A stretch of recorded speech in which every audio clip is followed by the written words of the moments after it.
penetration. We swear like sailors cause a big commotion. Getting thrown out, it's like a life's devotion. The bars and cafes, they saw us the door, but we keep on laughing, yeah, we keep asking for more. We've been banned from the bar, kicked out of the diner, but we'll just find another cause the night's getting finer. Shandor is a dreamer with his head in the world. Fodd3r's got opinions that'll make your hair curl.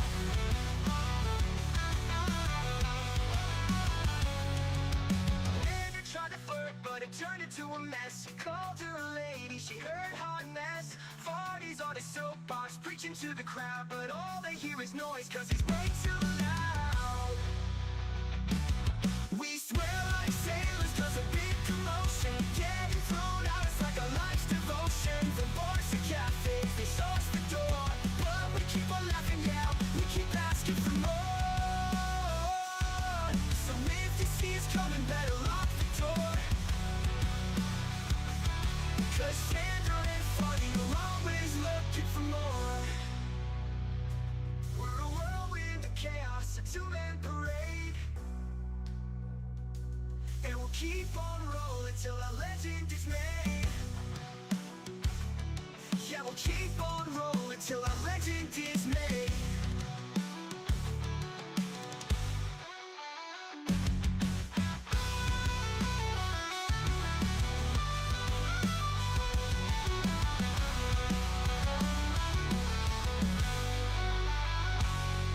We've been banned from the bar, kicked out of the diner, but we'll just find another cause the night's getting finer. Shandor's a dreamer with his head in a whirl. Fodd3r's got opinions that'll make your hair curl.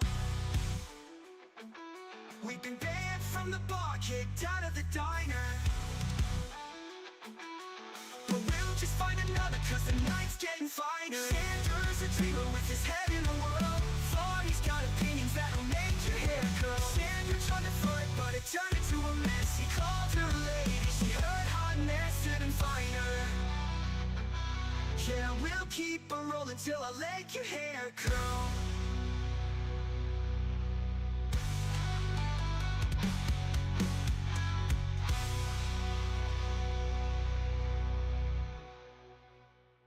So if you see us coming, better lock the door, cause Shandor and Fodd3r are always looking for more. Three dirty, great big fucking heifers and like country bumpkin fucking like extraordinaires. They're wearing these Daisy Dukes and these fucking bras and like it's like shit. Put more fucking tarps on, darling. Okay. Anyway, so they're slowly crossing the fucking road. As I'm passing the line, one looks like one of them's like bloody sat in a fucking cow pat.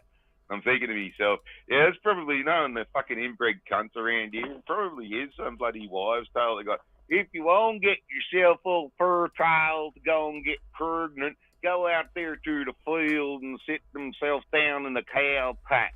So all the fertilizers that do all the plants can get up in your vagina whiny and make you all fertile and shit. Oh my god. I wouldn't put it past them around here for that to be the case. But she did say, look like she's been sitting in shit most of the afternoon. Oh my god, Fodd3r, really? Really? You gotta swear the Well, second the stream goes live? Well, the back end of it kind of also looked like the back end of a cow that had some fucking explosive diarrhea and didn't get the tail out of the road. Oh my god. Oh, Oh my god. I quit. I'm going home. Shit. I'm going home. I got the title of the stream wrong today, Fodd3r. I forgot we weren't doing midweek. We're doing It's Garbage. Yeah, you silly bugger. Yeah. You know, I almost wish I were a bugger. You can go and check later. Then I'd be getting some action. You can change it. Huh? You can change it in post. Yeah, fix it in post. I sent you a meme, Fodd3r, on Twitter. Yeah. And I'm gonna tell the audience what it is. Schizo is just a slur that the ungifted use to shame the divinely inspired. Do you agree with that one? Well, what the divinely inspired, is that in reference to my God complex? Yes. Don't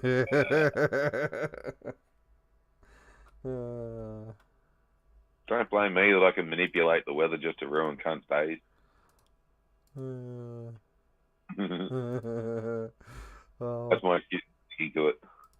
Oh man, what the hell are we doing? What are we doing, Farty? Shit, I what the don't fucking know. fuck are we doing these days? Like, What's on the docket? ah, fuck. So today we've got the Chase Bank scams. We've got Trump repealing sanctions if he's brought back into office. We also, as a side note, have Trump talking about a government efficiency bureau of some sort, which, okay. We've got another school pew-pewing on the docket, and a protester protesting on behalf of Palestine being shot by Israeli soldiers, and a drug lab arrest in Sydney. It's been a very eventful week, hasn't it, Farley? Yeah. Yeah, and that's not all of it. No, it isn't. There's a bunch of shit we forgot. Yeah. Oh man. So do you want to start with this drug lab arrest? Because you just told me about it on Wednesday, and Okay. we were in the middle of a non-news oriented show that during that stream. So I wanted to save it for now. So walk me through exactly what happened. So what I can gather is that there was this fucking place that was being raided by the police for storing a shit ton of illegal fucking cigarettes. And meanwhile, up in the roof, unbeknownst to the cops, there's this fucking drug lab. And fucking one of the crooks that was involved in the fucking drug lab seen the fucking raid and thought, oh shit, better do something about this, and set fire to the joint while the cops are in there.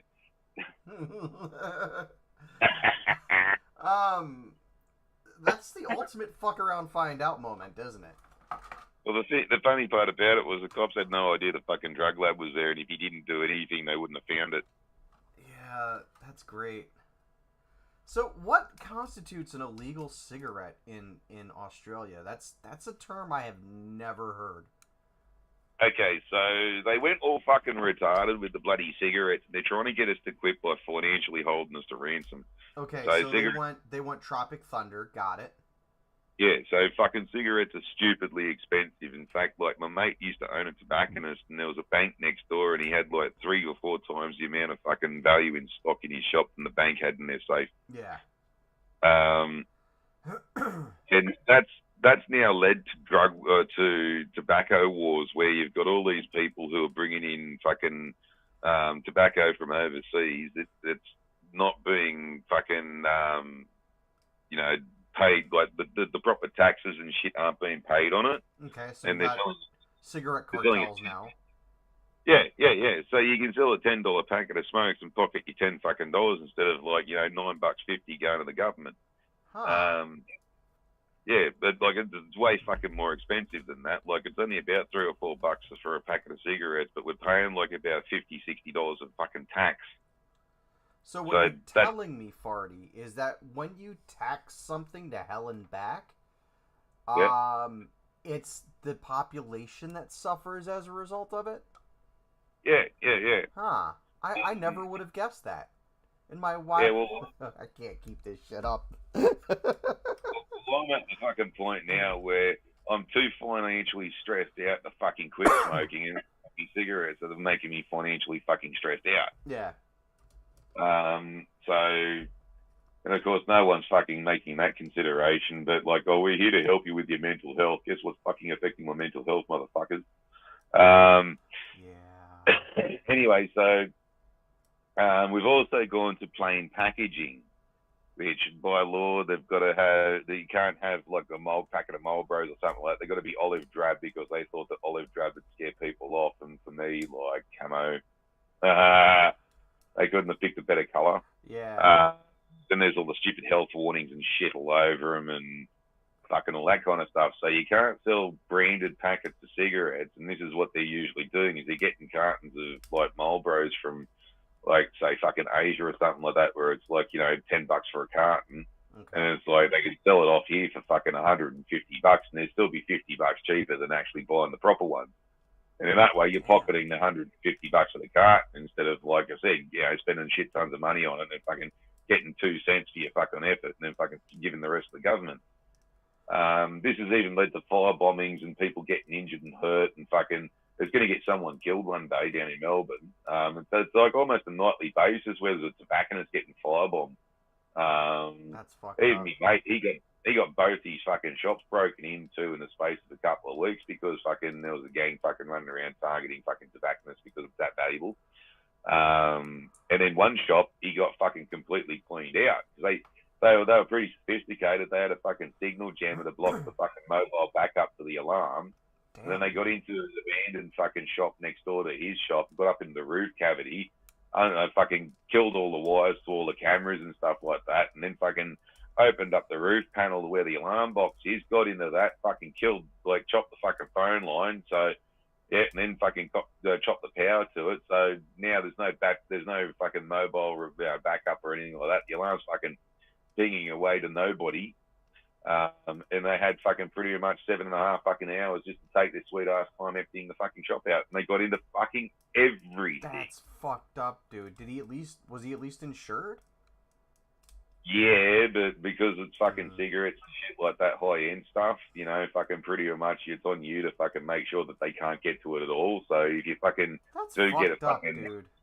yeah, you do get an insurance claim, your premiums go fucking insanely through the fucking roof, and Even it's though, pretty much a case of fucking it's worse off to get the insurance than it is to not have to have it. Yeah, and then I keep Oh, telling sorry, it's worse people off. why insurance is fucking useless. This is a prime example of why insurance is fucking useless.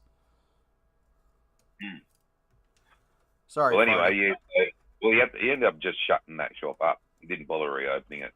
Oh yeah, because it'd have been cheaper to just cut your losses.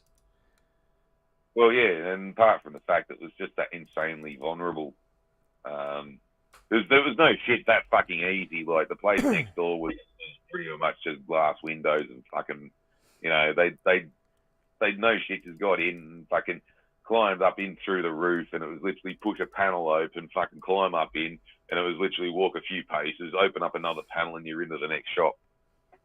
That's fucking easy. That's fucking crazy, dude. The only reason And why I know. The only reason why I know about what they did in the roof and all this kind of shit was I went up there to rewire up the fucking cameras. Damn. You'd figure with all the security and shit he had going, like, they would have just been like, oh, okay. I guess not, huh? Well, they actually ended up getting caught, like, fucking, one of them got caught, like, about 3 weeks later after they tried. No, actually, one got caught at the fucking, the Fodd3r shop. Because, yes, we did set up an ambush for that little cunt. There was a part where he got into where fucking basically it was a lock from the outside fucking room. Yeah. And basically the only way out was basically back through the way he came. But now he's got to fucking try and claw his way through disintegrating roof panels and stuff like that to try and climb his way back out of the fucking room. It's like trying to fucking swim through sand. Or swim uphill through sand. That's fucking crazy, dude. We got that one, and his mates fucked off, and then the rest of them got caught in Parramatta about 3 weeks later, and that one was in the news. And they leaked them up to both my mates' shops, and they've been going all the way from like fucking Port Macquarie, which is 100 k's furthest north of me, okay, all the way to like Maruya, which is like closer to the waiting. coastline, right? Hey, that's closer to the coastline. Yeah. Okay. And like Maruya, which is all the way down fucking south past like fucking Sydney past Wollongong, Nowra, fucking like near Canberra, and they were going as far out as like Lithgow, or Bathurst, which is like fucking a couple 100 k's west of fucking Sydney. So they were taking a fucking massive area and fucking ripping off fucking every cunt. That's fucking crazy, dude.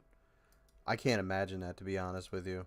I can't imagine the scale of an operation like that. There was about 4 of them involved, so fucking yeah. Mhm. But anyway, so the images I saw with the coppers and stuff, there was all these like fucking branded packages of fucking like branded cartons of cigarettes and stuff like that lying around. So yeah, that's what they were doing there. Yeah.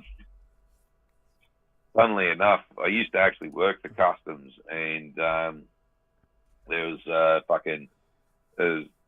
first day I was there at this one particular yard. This is before they started getting the scanners down at Port Botany and stuff like that, and we were only checking like 0.1% of the fucking containers coming into Sydney every year, and they were more focusing on things like it has a 42-ton container full of cane furniture or something like that.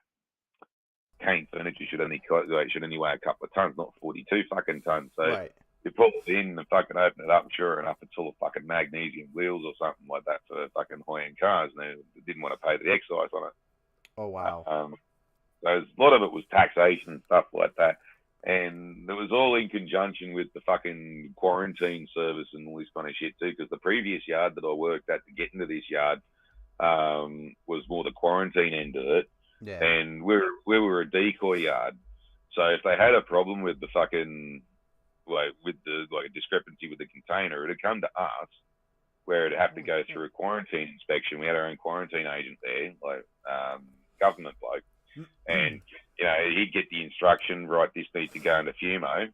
So fucking, of course, the truck would rock up, and he'd just simply open the doors, go, yep, that's full of bugs, shut the door, fucking has to go for Fumo. Writes up the docket and all this kind of stuff, and the fumigation guy will come out, put the fucking big bloody tarp over the top of it, fill it full of methyl bromide, and that's all the song and dance and show and stuff that's done out in public. So if they want to fucking come and see that we're not full of shit and all this kind of stuff, they can see that the tent goes over their container and it gets full of fucking chemicals and shit like that, and they now think, well, no cunt's going in there for the next 3 fucking days.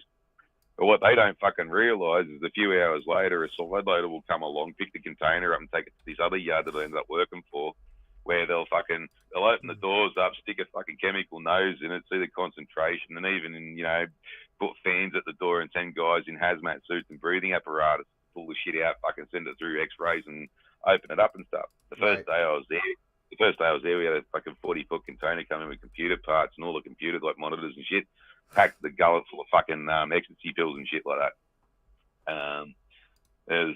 We did have a big tobacco haul, and pretty much our job was just to refill the fucking container. So they'd open the door, take a photo of it, and as long as we matched the container when you open the door to the photo and all this kind of stuff, the rest of the stuff didn't matter how it went in. And so we'd be sitting there literally fucking for a couple of days while they were fucking around with this one fucking container, just playing cards and reading the paper and shit, and then we just like, oh yeah, rightio. And in like 20 minutes, we'd just fucking pack this fucking thing back up, and then we're back down to fucking playing cards for the next couple of days. The cushiest fucking job ever. Of course, it wasn't supposed to. So pretty much, then they get the evidence and all this kind of shit, and we pack the container up, send it back to the A&A's yard, and then put the tent back over it. And fucking, a couple of days later, they'll come back, so you take the tent off, and then they'll fucking pick it up the side loader. And of course, that's where customs will be following along with cops and shit like that. And then this one ended up going to a fucking set of warehouses that was across the road from the mob that I ended up working for a few years later. Okay. And fucking basically, they'd watch the semi with the fucking container pull up, and they'd watch them unpack everything, and then they're watching cunts fucking coming and going and taking packages left, right, and centre and all this, and all the names and all this shit, and then they fucking struck them about fucking 6 weeks later, and we've got about 30 fucking people in one go. That's crazy, dude. Holy shit. Yeah. And that was back in the day before all of this fucking taxation and shit was way out of hand. And that was mainly all loose tobacco too. So it was like shit they call skunk. And the good part about that was you could buy it by the fucking pound. And it was like, you buy a couple of pounds of this fucking stuff, and it was like literally like a giant fucking brick of this shit. It'd last you for fucking 6 months. Any problem is it'd go off halfway through it and start to dry out and stuff. you'd lose a lot. But fucking for like £2 for about $20 considering there's like $50 for only a few grams of the packaged shit. And it was a pretty good deal. Yeah, it sounds like it, dude. Damn, dude. That's crazy. I could never imagine having an opportunity like that, to be honest. Never imagine it. Well, it's kind of a thing that there's not enough fucking payout to it at the end of the day. Yeah. Seems like a good idea, and there's lots of money involved and all this, but it seems like a rewarding job, you know? That's the point. It's like, it seems rewarding. Well, that's why you don't actually want to fucking own a weed farm in Australia. Mm-hmm. Because all the bullshit involved, you got to fucking, like they were talking about this, you can sign up in Australia and grow weed and stuff like, with government assistance and all this kind of shit. And then lots of people were like, oh, fuck, that's a great idea. I can grow my own stash and shit like that. And then I said to them, yeah, look into it, though. It's not that fucking easy. Yeah. The amount of bloody hoops you got to jump through, the amount of fucking requirements you got to follow, like you got to have certain height fences and you got to have certain bloody security elements and fucking this, that, and the other thing. And fucking apparently every fucking time there's a weed farm, there's just nothing but fucking bloody potheads trying to fucking steal your shit all day, like hours of the day and night. And if the cops get called out too many times, they'll just shut you down because you're a fucking problem. So, of course, that fucking happens all the bloody time. Yeah. You can't stop fucking potheads from fucking, oh, dude, I've got to get some free shit. So, like, here in the States, before you can even get a dispensary license, you have to first qualify for, in a lot of states, I don't know all of the states, but I know in a lot of states, in order to even get a dispensary license, you have to qualify for medicinal marijuana, period. Now, the bar for the caveat there is that the bar for it has become so fucking low that just about anyone claiming to have any anxiety issue can just walk up to a dispensary and get it. And the dispensary gets paid from the government for however many people get put on, the marijuana list or whatever. But the dispensary also has to pay out like shit ton of taxes. It's like it costs twice as much in taxes than it does for the weed. That's the point. Yeah. Like, it's got nothing to do with, people's right to smoke weed or get high or whatever the fuck, No, it's about it's the got money. nothing to do with people's mental health or anything like that, because, like, they're finding out that, certain strains and stuff like that, and a lot of these synthetics are actually making shit worse. Yeah. And it's got nothing to do with any niceties or anything like that. They just realise that, like, well, fucking, if we legalise it, every cunt will do it and we can tax the fuck out of it. Yeah. The Republicans have been, like, trying to get it legalized out here because they recognize that it's a revenue flow, that it's something they can tax heavily, and people will still, pay the piper, so to speak, to get it. See, that's the thing with stimulus packages and stuff like that, and effectively, like, taxation of a commodity is realistically just another stimulus package, which is a sleight of hand fucking bullshit magic trick that typically communistic fucking like governments kind of do.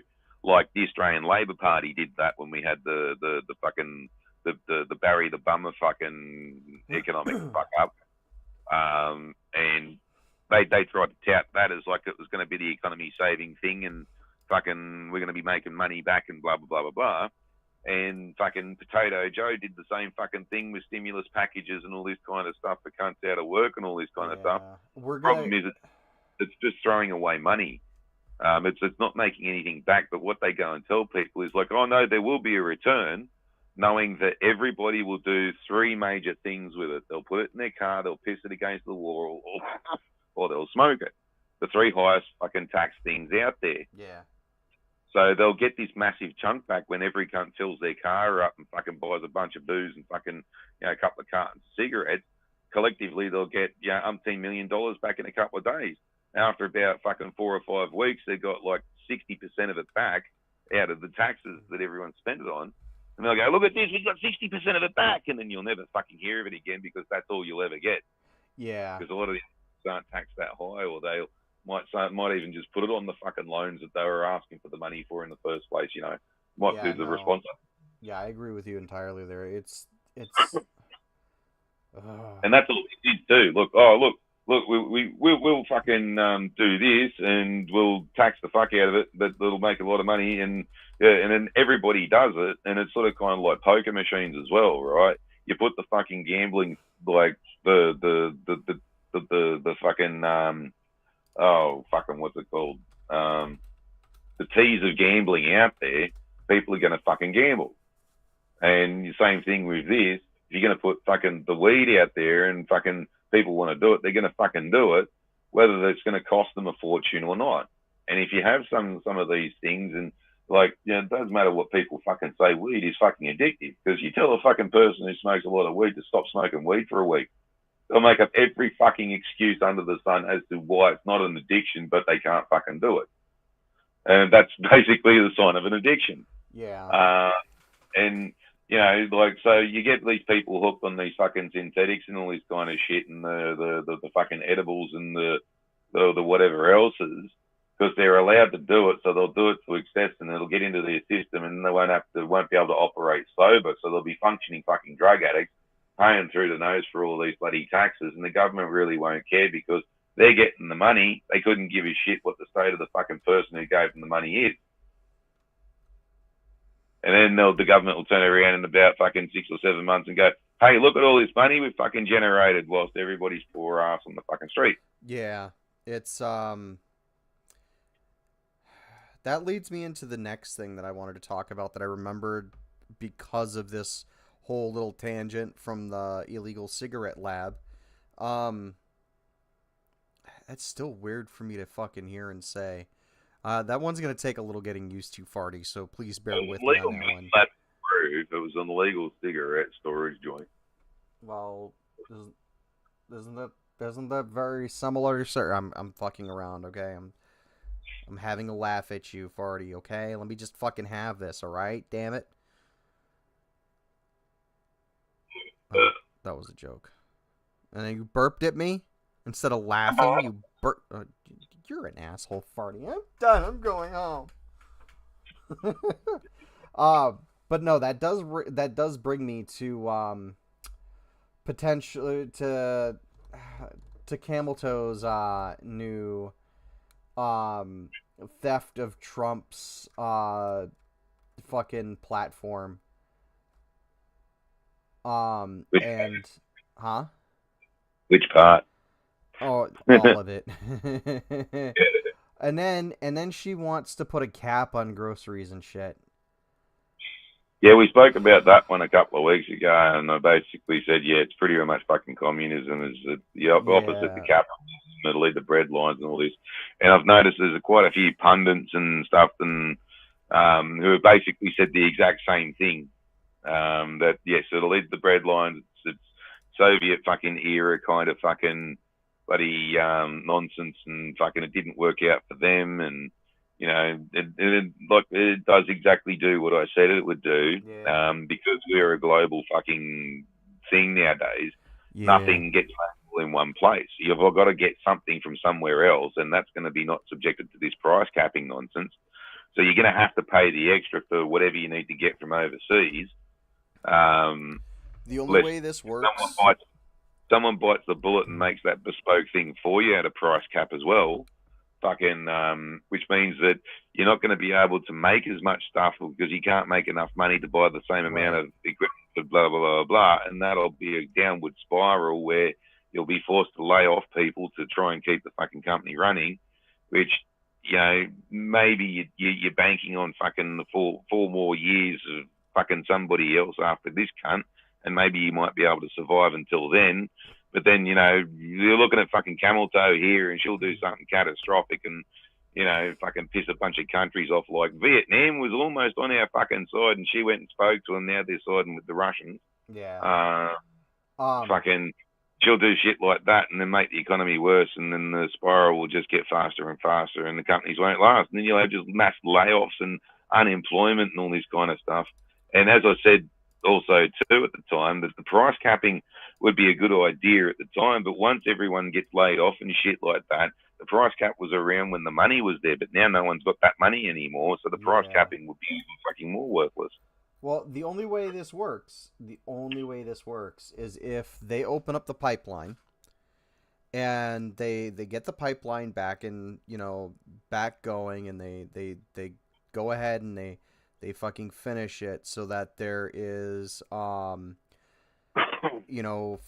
independent, we're independent of foreign entities for our oil needs for the next 10 years or whatever bullshit they want to ram through fucking electric vehicle bullshit, which I'm calling it now will not will not fucking fly. It will not. Once Americans figure out that the whole EV bullshit isn't gonna work in every part of the country the same way, just by the very nature of car batteries, they like. You live in fucking Australia, Farty. You get some pretty cold winters. What happens to your fucking car battery in the middle of winter? It like loses half its fucking charge, doesn't it? In some cases, yeah. Well, not all the time. I personally haven't had very many problems in the cold with like battery issues or anything like that.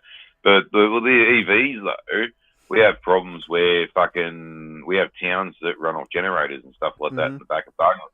And if you drive your EV out there, you're taking electricity off and you're burning fuel that they've allotted to. And normally these towns will only buy a certain amount of fuel because that's how much they'll need to run that generator over the course of, like, I don't know however long. And if you bring your fucking EV in, well, there you go. You've just now fucking taken some electricity out of their pocket, literally. Yeah. And some of the solutions, they've had fucking EV stations, like charging stations, put out the back of fucking whoop nowhere, with the fucking faggy amount of bloody solar panels on top of it, which is supposed to run these fucking, 300 fucking kilovolt bloody fast charging fucking nonsense bloody things. But there's also a dirty great big fucking 20-foot fucking square foot container looking fucking thing with a dirty great big generator in it next to it as well.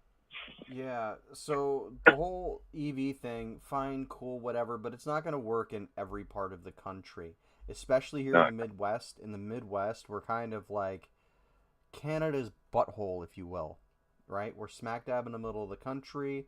We're up north. It's kind of fucking cold in the winters. And we have winter like maybe 6 to 8 months out of the year, depending on, climate conditions that year. And it just, the batteries just fuck up. So the only way that this works is if we're able to get our independence on fossil fuels down. We're able to get a multifaceted approach to no longer needing fuel to an extent. Maybe doing something like what Germany did, where they've got trucks that are hybrid, and they I just saw it on YouTube earlier today. Someone was reporting about it, that Germany has outfitted some hybrid trucks with an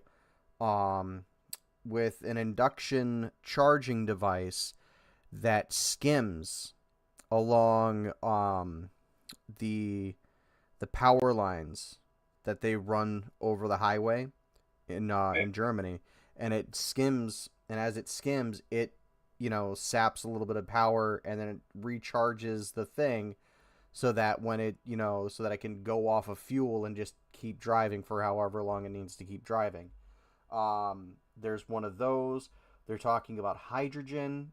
Japan has got this really cool new hydrogen engine that they've been touting, that looks interesting, because apparently you can just pour tap water into it. They've got a hydrolyzer in it that separates the hydrogen from the water, and then all you have for exhaust is water, because the hydrogen and the oxygen bind back together on the way out of the way of the exhaust port, and that just makes that one is a bit more like fusion technology. What's that? Like that one there is a bit more like fusion technology. Like they can Yeah.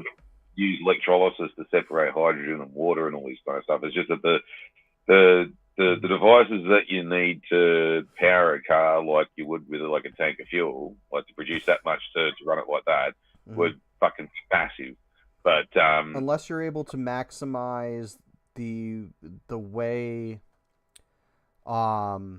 the unless you're able to maximize the way hydrogen reacts in the engine. well, it's actually more the amount of hydrogen atoms that you're separating from the oxygen. Yeah. So it's the amount that you can do at a certain amount of time. So it's kind of a case of like if your car needs, say, 5 mils of fuel to run efficiently at its normal rate, right? This thing only is like about 3. Yeah. At this point in time. But so while the premise is there and it can be done, we can separate the hydrogen and the oxygen and burn both, and it comes out as the water. The part where you can just fucking chuck a glass of water in your fuel tank and then do that kind of stuff, that's a bit fusion technology. Yeah. Always kind of thing. Well, we do that. We do have the hydrolyzer tech. We do have it. And it runs. It's just not that efficient. What's that? At this point in time. It's just not that efficient at this point in time. But from what I'm hearing is that they do have a technology that they've invested heavily in, and they've been talking about it, and I've been reading about it just kind of like whenever it comes up, not like actively searching for it. But the most recently one is that they're close to delivering on the final prototype, and the final prototype has got a pretty decent range. It gets something like 30 or 40 miles to the gallon, something like that, from what I heard. Now, I could be wrong. But 30... you'll find it'll always be a couple of years down the road. Yeah. And that's the target they've got. I think right now it's about 15 to 20, which is about average for a gallon of gas. See, that's fusion technology. Yeah. Okay. Fusion in 10 years left, fusion in 10 years left, fusion in 10 years. And like, was it 4 or 5 years ago, they actually did get a tokamak to fucking self-sustain a reaction for about 3 or 4 seconds and then actually produce some power.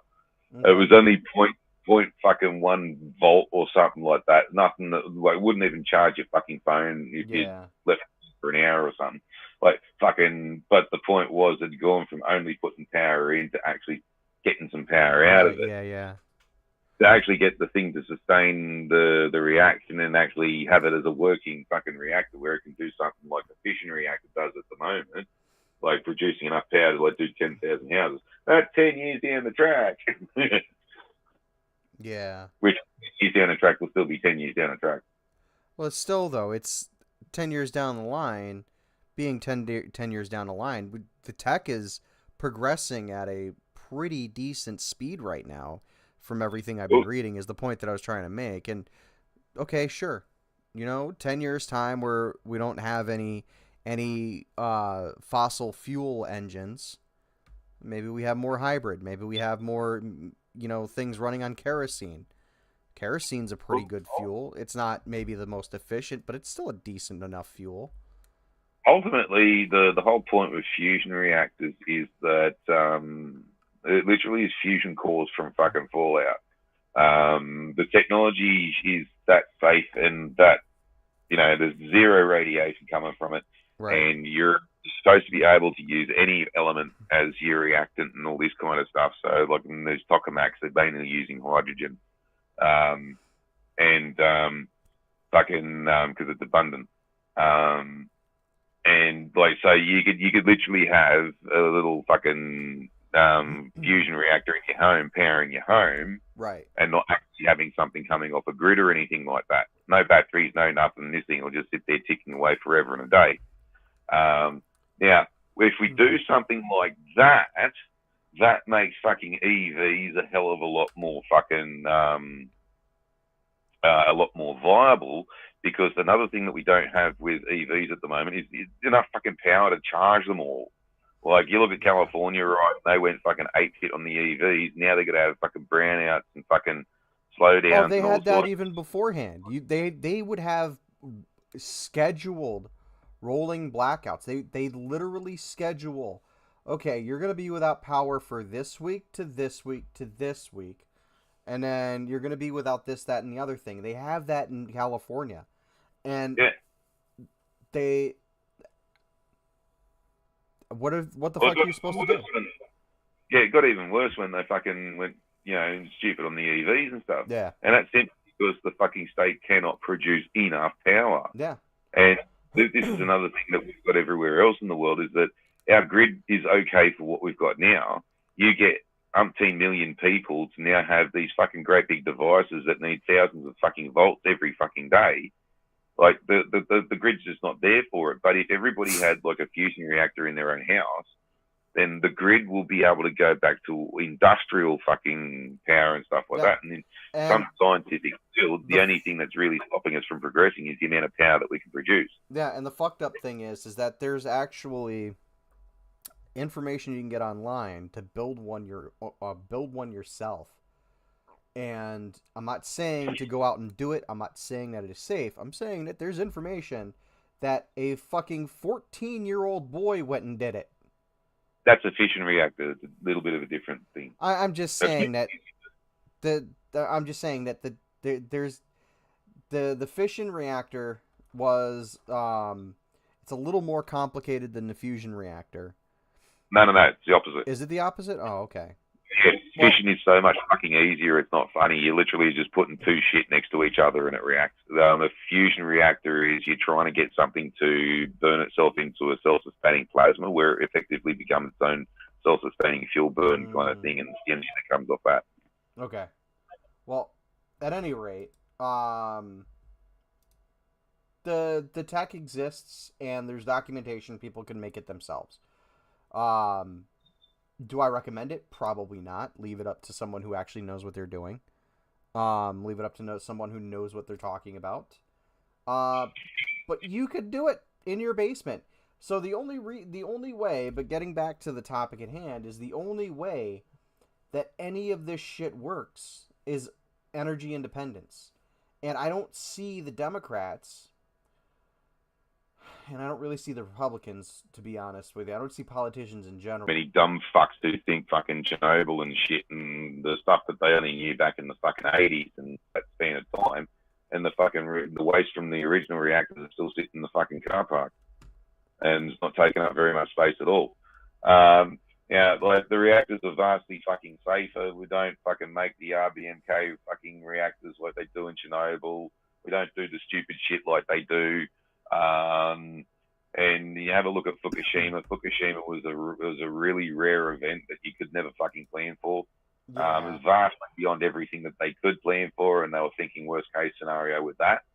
I mean, look what happened to that. Like, yeah, a bunch of people did get sick, did get radiation poisoning, cleaning it up. But it took them, less than a year to clean up the entire mess? Whereas, look at something like Chernobyl. That shit, no one will be able to go in there and start actually cleaning anything up for another... No, they've been for decades cleaning it up and all this kind of What's stuff. that? It's just that they've been in there for decades cleaning shit up. No, I know. I'm just saying that no one can go in there and finish the job, at least for another decade. At least for another decade, start finishing the job. And that's just on the outskirts of the city. And then look at all the wildlife in the area that, like, kind of adapted to having the radiation in the air, in the soil, in the water and shit. The food table, it's most of the food table than anything else, because fucking the radioactive particles are mainly more dangerous to you if you ingest them, because they're very difficult to get for your body to remove them. So they just sit there fucking pretty much burning holes in you. Yeah. But the point is, look at the wildlife that has kind of adapted to it, that's kind of evolved, right, to a point where they're just kind of like, this doesn't bother me. And it's gonna be like that for decades still. Like, it's in a safe enough it's a safe enough level where someone can walk around for, I think they said, like an hour or two and be fine. No, you spend quite a few. You spend actually a couple of days there now. Oh, can you now? Wow, I didn't think it was decaying that fast. Oh, well, it also helps too that they've got the permanent fucking encasement structure over the sarcophagus as well. The sarcophagus helped a hell of a lot Okay, yeah. because it When it did they get closed up that the in fucking place? help, eh? When did they get that in place? Oh, back in the 80s. Like Really? that didn't take long. Yeah. Like if you have a look at Wow. it, it's the most fucking half-ass fucking shit thing that like literally just chuck fucking rubbish, debris, fucking pipes, fucking all sorts of stuff in there. Yeah. There's the YouTube video where there's a cutaway model of all the structure that's and they literally just fucking chucked a shit ton of stuff in there encased in concrete but the permanent encasement structure is also like it's got giant cranes and shit in there, and Yeah. they're actually pulling bits inside of it. And But are sort they of sending workers in right now to help mitigate it yeah, now? Okay. yeah, yes, absolutely. So Well, I they did this was. pretty much because they had to fucking do something to try and stop the fucking radiation and all this, and try and clean up the material that had been ejected from the reactor from the beginning. So that's all these dudes that were there, the chucking shit back in the hole in the reactor. Like you've seen the TV series Chernobyl, these are the guys that were up on the roof and all this kind of stuff. And I didn't see the TV but, series, but I did see the horror movie, if yeah. you want to call it that. But anyway, yeah. So like, there's like lots of vehicles that are sitting there that they've been abandoned because they're all radiated and stuff because they're all working there. There was like hundreds of thousands of dudes and stuff Damn, that dude. that worked there over the years, and they got most of the sort of the village kind of thing sort of cleaned up. There's still a bit of radiation around, but it's nowhere near as bad. Pretty much the worst place you can go to in Chernobyl nowadays is the basement where the elephant's foot is. Oh yeah, that's what I heard. That's where like that massive collection of material is sitting. Yeah, pretty much, and it looks like a Yeah. giant elephant's foot. Funnily enough, they've found that there's some organisms that grow on it and fucking like feed off the radiation. Yeah, and it's the one thing I did read was that it was helping reduce the radiation in the area, but I wasn't sure how or if that was the case or like if it was like true or someone who just like, "Oh, hey, they're feeding on the radiation. That must mean this." Um and it was just that kind of like bullshit half research thing like you get with fucking truthers and flat earthers and shit. Yeah. Um but I didn't that's actually a thing. Holy shit. Yep. Like fungus or something is what I heard. I can't remember exactly. Never really heard much of it since I first heard about it, but it was an interesting tidbit of information. It found some organism that fed off the radiation and can survive on the elephant's foot. That is interesting.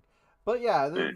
the point being is that the only way we can successfully get this whole price capping bullshit and realistically have the price capping bullshit work for the American public, work for any situation really, is energy independence, and we don't have that right now, and I don't think we're going to have that. Not now, not in 10 years, not in 30 years. I think we're going to end up nuking ourselves before that happens, to be honest with you. Well, if Trump does get back in, you're looking at least 3 years before that pipeline's back up and running. Yeah. Unless they can fucking hurriedly re-prepare where they fucking stop, because that thing's pretty much, as far as I'm aware, just sitting there fucking rusting Yeah, away. It's sitting there. It's left to the elements. Canada's pissed that we're not using it for obvious reasons. So it was 2 years away from completion when Trump got out of office. Yeah. Funnily enough, it was exactly 2 fucking years, like, pretty much the day it would have been completed, or the week it would have been completed, was the week that fucking Potato had that first fucking massive fuck up with the fuel thingy, and it would have been ready right then and there on the spot, right ready to go. And this old cocksucker sitting there going, but it was going to take 2 years to finish. Yeah, that was 2 fucking years ago when you stopped fucking building it, you dumb cunt. We've been fucking ready now. But anyway, so you got at least 2 years for it to be completed. That's unless they try and hurry that fucking process up too. The only way they can hurry it up is if they hire hundreds of thousands of people to work Yeah. massive stretches, and even then, you still have at least a year. But yeah, there's also this fucking, because it's been sitting around in the elements and all this kind of stuff. Like once it was finished and it had shit running through it, the stuff that's running through it would have fucking protected the inside from rust and corrosion and all that kind of stuff. And the outside of the outcoating would have been fine. The end where they stop, that's all got to be re-fucking done and get all the rust and shit off that. They probably have to send something along the fucking They're pipeline gonna have to go back Yeah. miles. There might have been some that they'll have to flat out fucking replace as well. So you got to do all of that before you can start finishing the fucking thing, and that's where I say it's going to be at least 3 fucking years. A lot of it, we're talking. I think they said like about 4 or 5 miles of pipe is corroded to the point where they're no longer viable, and they won't even send someone out to fucking to dismantle and cap the parts that are still good. Yeah. They won't pay for that either. Nah. Well, this kind of brings us onto a segue with another little bit there too, and that is Trump does have another outlet that he can possibly use, and that is when Potato went to fucking Saudi Arabia to fucking berate the fuck out of bloody the Crown Prince, and instead of fucking doing that, he got sat down like a fucking child and told off by a bunch of the Prince's underlings, and told that there's no more oil for the woke and the green, now fuck off home. If Trump comes in, well, it's going to be a different fucking environment with him. He's going to be like, no more fucking woke and green shit. We'd love to fucking buy as much oil as you want to sell us and all this kind of shit. And that's mainly what the fucking Saudi Prince will want to hear. He doesn't want to hear any woke, green, fucking anti-oil nonsense. He just wants fucking money. So if Trump went ahead and did that, I reckon the Saudi Prince would be a bit responsive to him, and you'd start getting a bit better fuel prices out of that. Yeah. So that might be a case there. And this sort of segues on to the whole Trump relinquishing a lot of sanctions on Russia. And the article that I read, I saw, said that he was going to do it to all of them. But I don't think he is going to do it to all of them, because there are some sanctions on Russia that are kind of sort of permanent, that Putin's not going to fucking do anything about, and he can, and then there's all the sanctions that he's already superseded, because remember, all these sanctions that Potato put on Russia absolutely did fucking nothing, because Putin spent 4 years while Trump was in power finding ways around it, like with BRICS and forming alliances with China and India and stuff like that. So you can sanction the crap out of him. He's still got half the fucking world he can fucking get money off. It doesn't bloody matter. Yeah. But I don't think loosening any of those sanctions is going to help.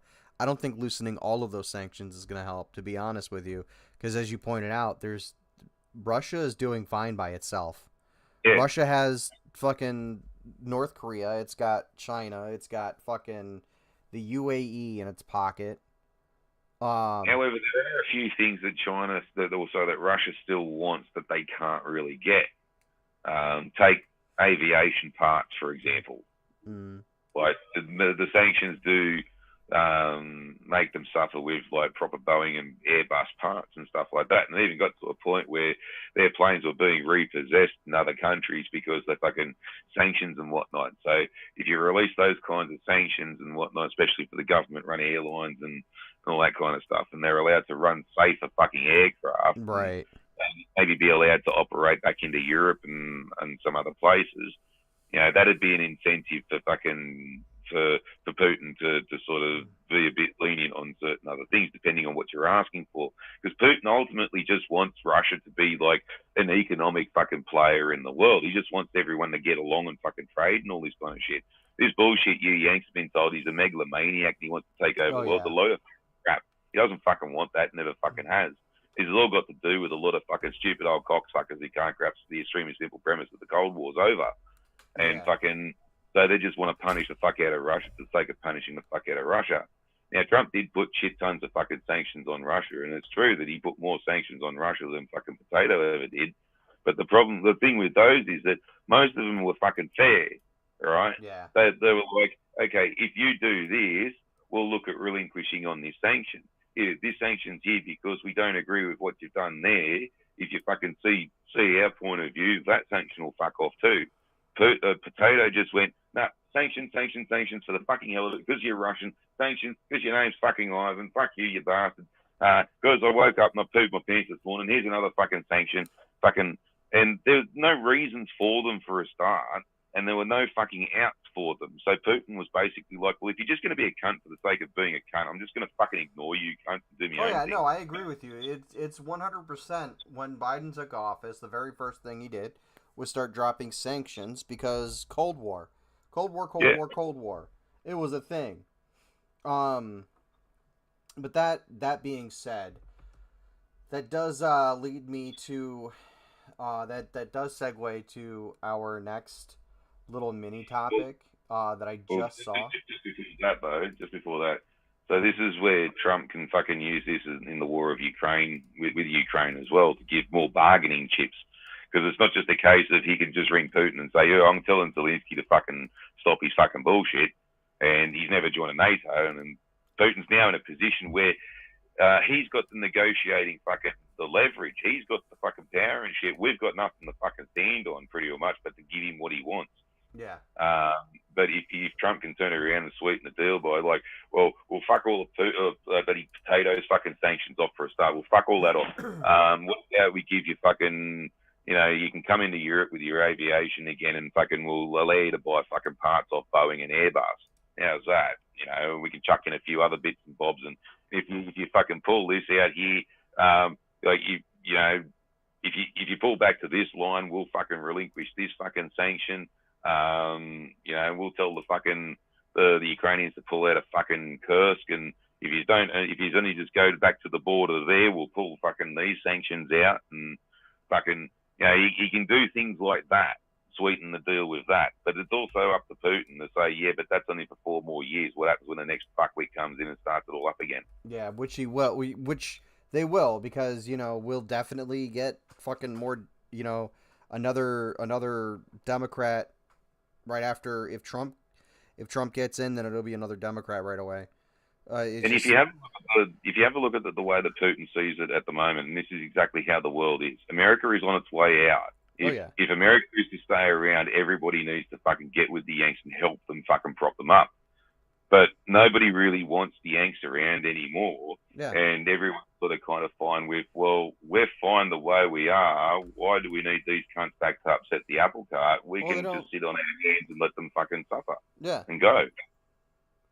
I think we should secede from the rest of the world. I think the United States, this is coming from an American, I think we as a country need to start minding our own fucking business. We've got a lot of problems in-house right now, and I think we need to fucking look after ourselves instead of sending money all over the fucking world.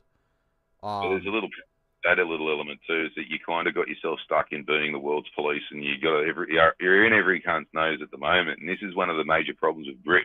Yeah. Is that a lot of smaller countries were only realistically on your side because of threats of sanctions and fucking, invasion and all this kind of shit, and the sanctions themselves.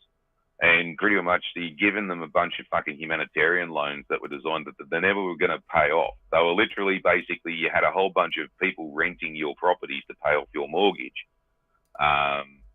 And now a lot of those countries that owe you fucking lifetimes amounts of fucking debt repayment have now fucked off and reneged on that.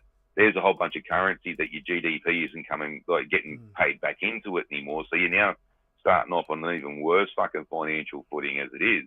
Yeah. And, that's where, fucking everyone can just stand and sit on their hands and go, well, we don't do anything with the Yanks. What can they do? They can't sanction the fuck out of us because we're now with Russia and China and they can protect us.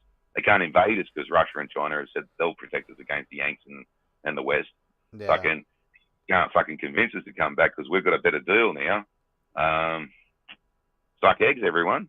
Yeah. So you kind of need a lot of these outside countries and outside interventions and shit like that because these kind of paying your bills. Yeah.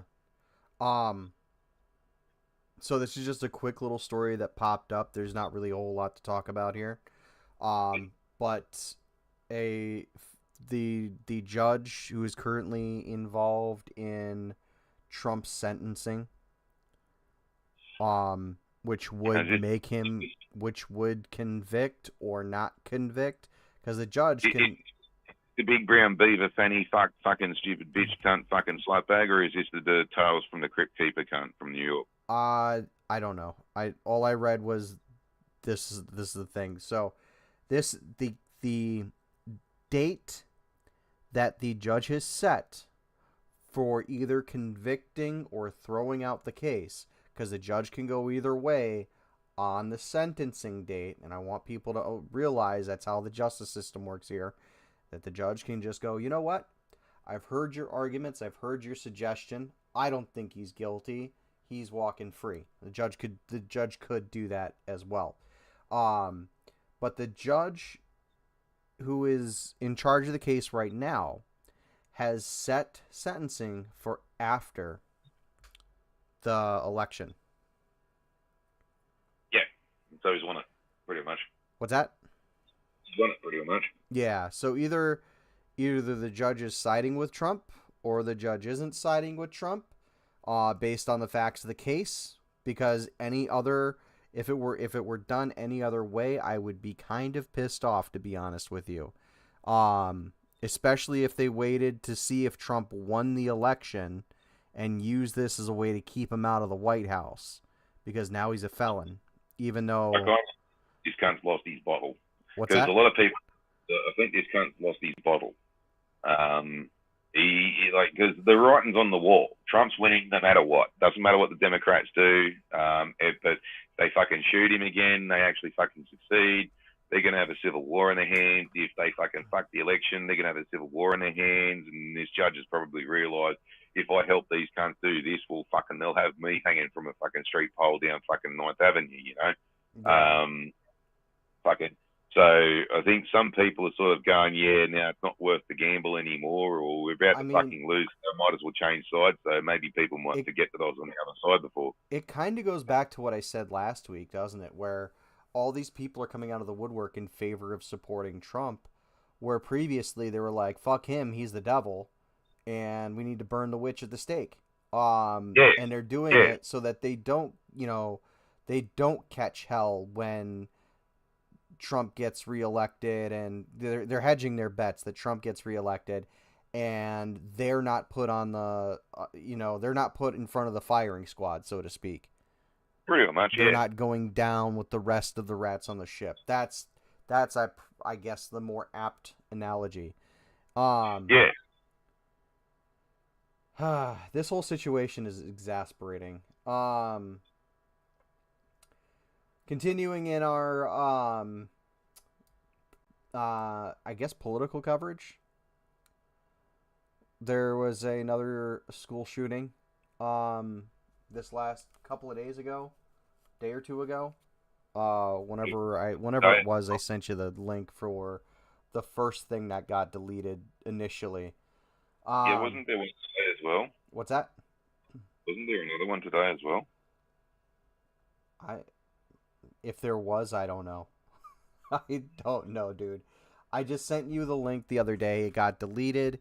And then the same story came up again, like the following day, and I sent you the new link to that same story. And apparently it's a 14-year-old trans activist named Gulton Cray who went and shot up his middle school or high school or whatever it was because he got bullied. Oh, wow.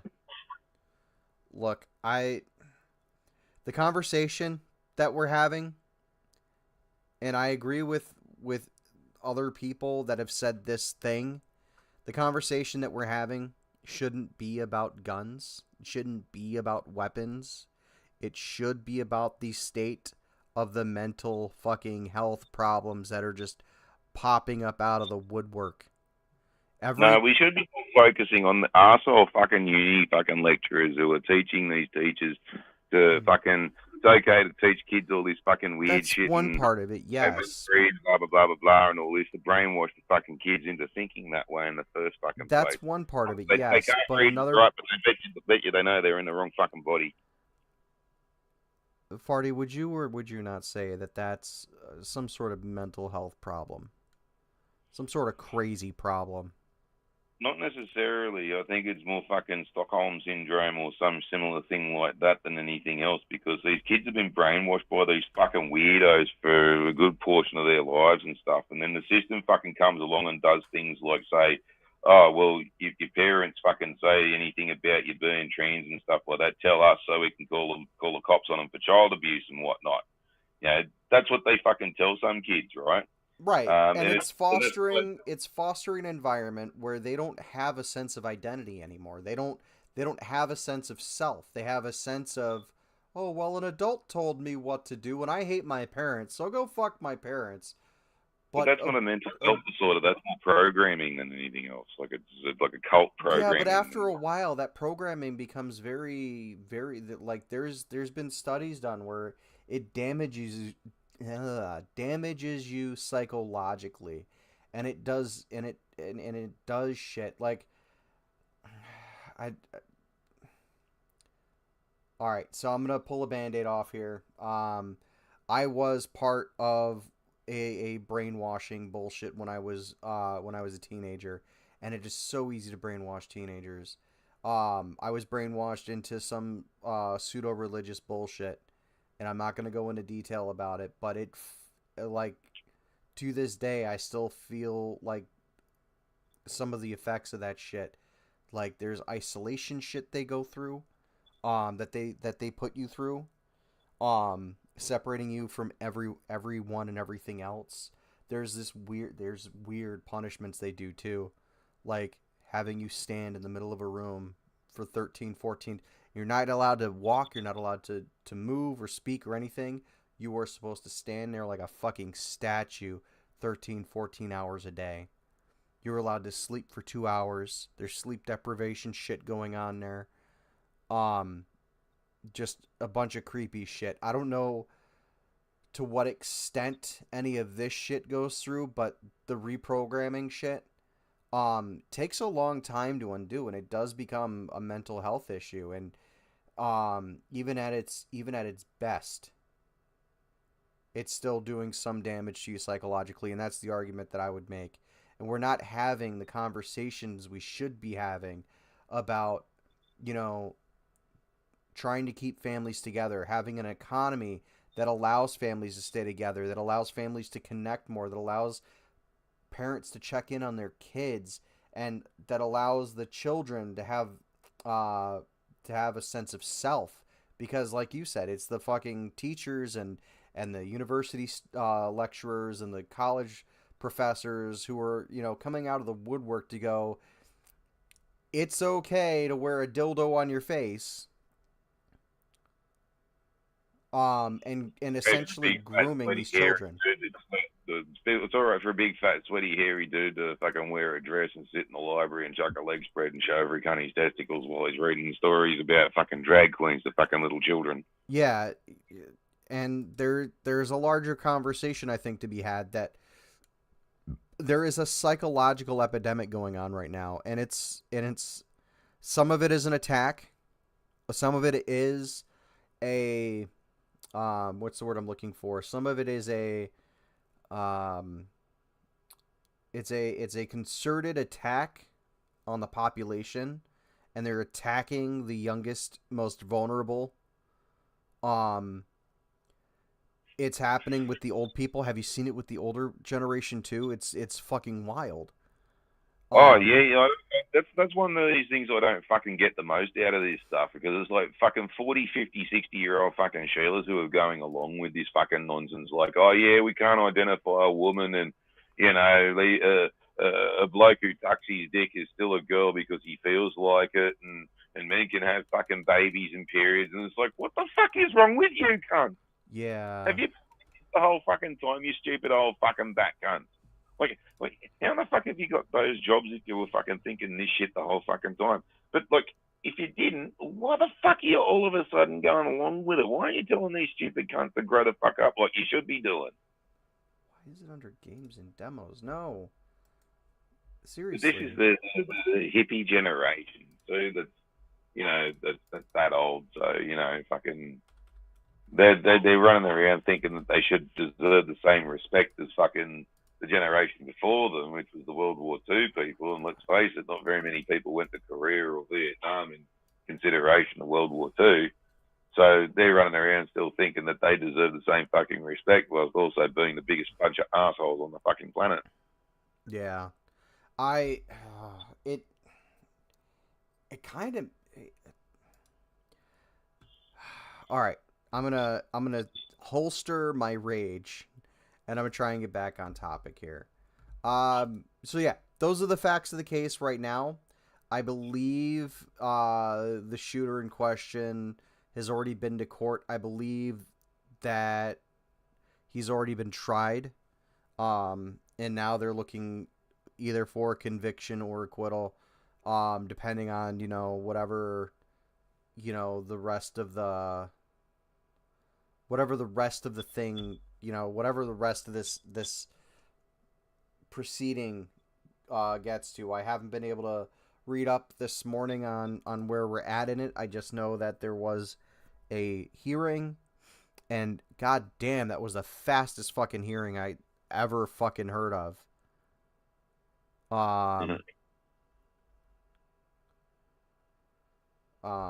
So yeah, I think that brings us to our next one. Do you want to do the next one, Fodd3r? There was one more thing I was going to say just on that. Oh yeah, go ahead.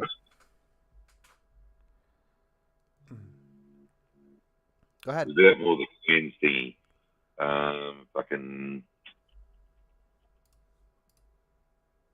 Oh, that's right. Yeah. I've noticed this too, right? And it's a bit generational. Where the women of my generation went fucking nuts in their bloody 30s, and then they'd all decided to fucking divorce and all this kind of shit because it was trendy. But now they're in their 40s screaming, where the fuck are all the good men gone? Because they couldn't pick a fucking good bloke if they fucking tried. Now they've hit the bloody wall and no bloke wants to fucking touch them. Anyway, so they've been pissed off and shit, and then it's sort of the next generation down, we're all convinced, don't have kids, have a fucking career and all this kind of stuff. So they're now getting into their 40s and they're all menopausal and can't have kids, and they're now pissed off and shit and regretting their fucking actions and stuff. And then the next generation after that kind of thing have been taught to fucking be terrified of men and all this kind of stuff because we're all fucking predators and we're all lurking in the woodwork and we're just, waiting to rape them or molest them or fucking whatever the fuck and all this kind of shit. And then the next generation after that, pretty much fucking, they're all chopping dicks off and all this kind of shit, and having to chop a dick off of me and the sew a cunt onto me and the hormones and stuff to stunt them from fucking actually being able to breed and all this, and convincing them to go through these operations where they'll find that when the operation typically doesn't work and they end up with most of their junk downstairs not working properly and then being on a colostomy bag and a fucking, laundry basket literally full of fucking medications and stuff they're going to be on permanently, even if they try and reverse the fucking process, which, fucking is almost impossible to do because basically you're just artificialing the artificial at this point. It's like watering down the soup, so to speak. Yeah, it ends up being far fucking worse and you never get back any of the full function. They lied to these kids saying that like the operation will be exactly the same as transforming into a woman, but no, it's not the fucking same there because blokes don't just we don't have all the same nerves and shit and whatnot. It just doesn't fucking work the same way. And even then, you're on fucking dilators for the rest of your life to keep the hole open because your body's trying to fucking treat it like a fucking open injury and constantly trying to close it up. Yeah, it's like when you get a piercing and when you take the piercing out, like whatever area the piercing was in, the tissue wants to come back together, and it wants to get rid of that orifice that isn't in your genetic coding. Yeah. Anyway, so it's only after they have to go through all of this nonsense that they realise that it's a fucking bad idea, and then they speak up about it, and then the rest of the community fucking shit on them for doing it. Oh yeah. all of these things kind of have a lot in common. And the first lot with my generation was to break up the household and make fucking divorce normalized. Yeah, which The other, also led to more, and it does the unintended consequence, or maybe it's the intended consequence, is you have now an entire you have an entire set of men who are, and it becomes a men's issue, and becomes a men's health issue, a men's mental health issue as well, that you have this problem of guys who are lonely, who are, you know, just depressed, and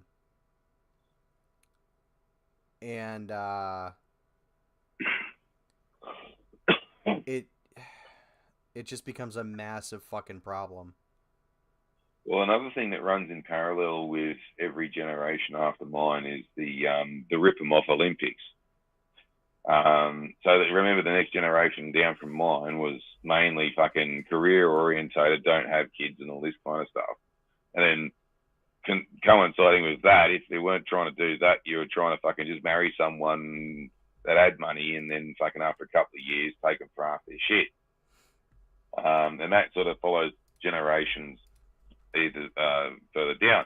So we've ruined our fucking families. The next one down's not having fucking families at all because, well, what's the point? They're ruining them. And then the next generation down, if they're not thinking that we're all fucking predators, they're trying to rip us off anyways. Yeah. No cunts having fucking kids anymore.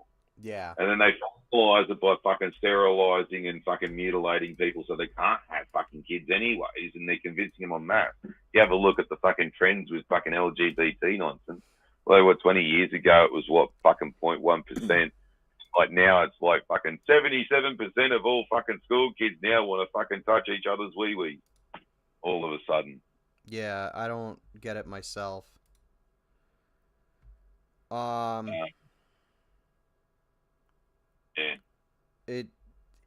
But there's a larger conversation being had that we're not having because guns are bad, okay? And that's not the be all end all. Human beings are complicated, and as we just talked about, Fodd3r, we just discussed this in a roundabout way. We didn't say it exclusively, but we just literally 10 seconds ago stopped talking about how complicated human beings are. Right? Like that whole discussion topic was about the complexities of human beings, right? And how fucking, like, how many intricacies we have, right? And because we have those intricacies, we need to stop looking at single solutions for every fucking thing. It's not a be-all, end-all, oh, this is definitely the problem. Because here's what happens when you ban firearms, all right? Here's what will happen when you ban firearms. Knife crime will go up. Why? Because people want to stab other people. What else will happen? What happened in...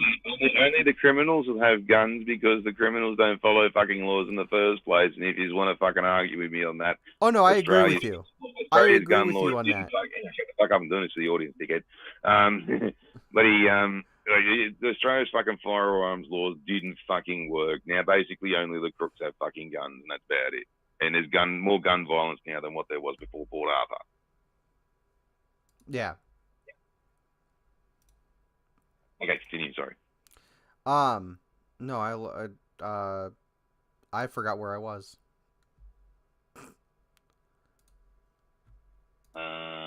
There's no point banning the guns. You need to talk about fucking... Oh, okay, yeah. So there's even if you do ban the guns, someone else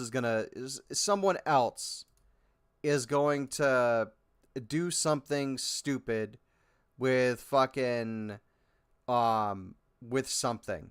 Right? Look what happened in New York. The day they banned fucking pistols in New York, right? You can't even buy a fucking pistol in New York in some places. The day they did that, what fucking happened? Some asshole took a van and ran over 4 people. Yeah. And did it on purpose. Mm-hmm.